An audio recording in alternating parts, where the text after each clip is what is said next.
शान्ताकारं भुजगशयनं पद्मनाभं सुरेशं विश्वाधारं गगनसदृशं मेघवर्णं शुभांगम् लक्ष्मीकान्तं कमलयनं योगिभिर्ध्यानगम्यं वन्दे विष्णुं भवभयहरं सर्वलोकैकनाथम् शान्ताकारं भुजगशयनं पद्मनाभं सुरेशं विश्वाधारं गगनसदृशं मेघवर्णं शुभांगम् लक्ष्मीकान्तं कमलयनं योगिभिर्ध्यानगम्यं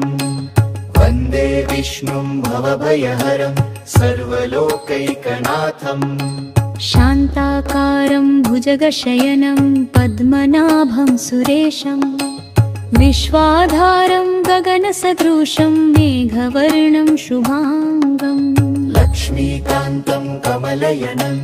योगिभिर्ध्यानगम्यं वन्दे विष्णुं भवभयहरं सर्वलोकैकनाथम् शान्ताकारं भुजगशयनं पद्मनाभं सुरेशं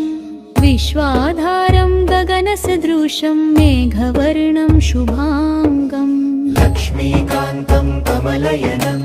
योगिभिर्ध्यानगम्यं वन्दे विष्णुं भवभयहरं सर्वलोकैकनाथम्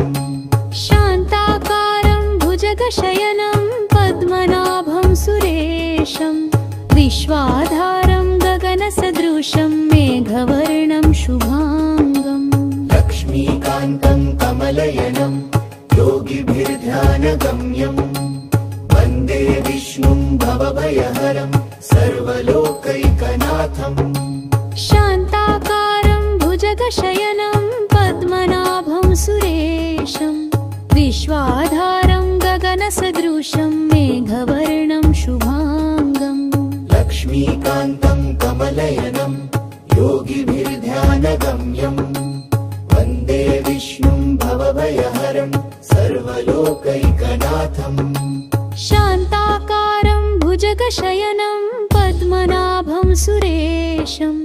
विश्वाधारं गगनसदृशं मेघवर्णं शुभांगम् लक्ष्मीकान्तं कमलयनं योगिभिर्ध्यानगम्यं वन्दे विष्णुं भवभयहरं सर्वलोकैकनाथम्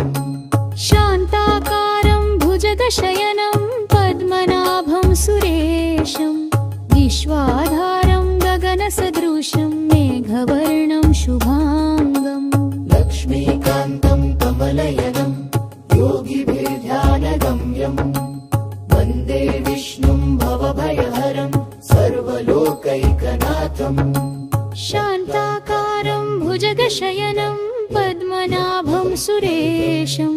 विश्वाधारं गगनसदृशं मेघवर्णं शुभांगम् लक्ष्मीकान्तं कमलयनं योगिभिर्ध्यानगम्यं वन्दे विष्णुं भवभयहरं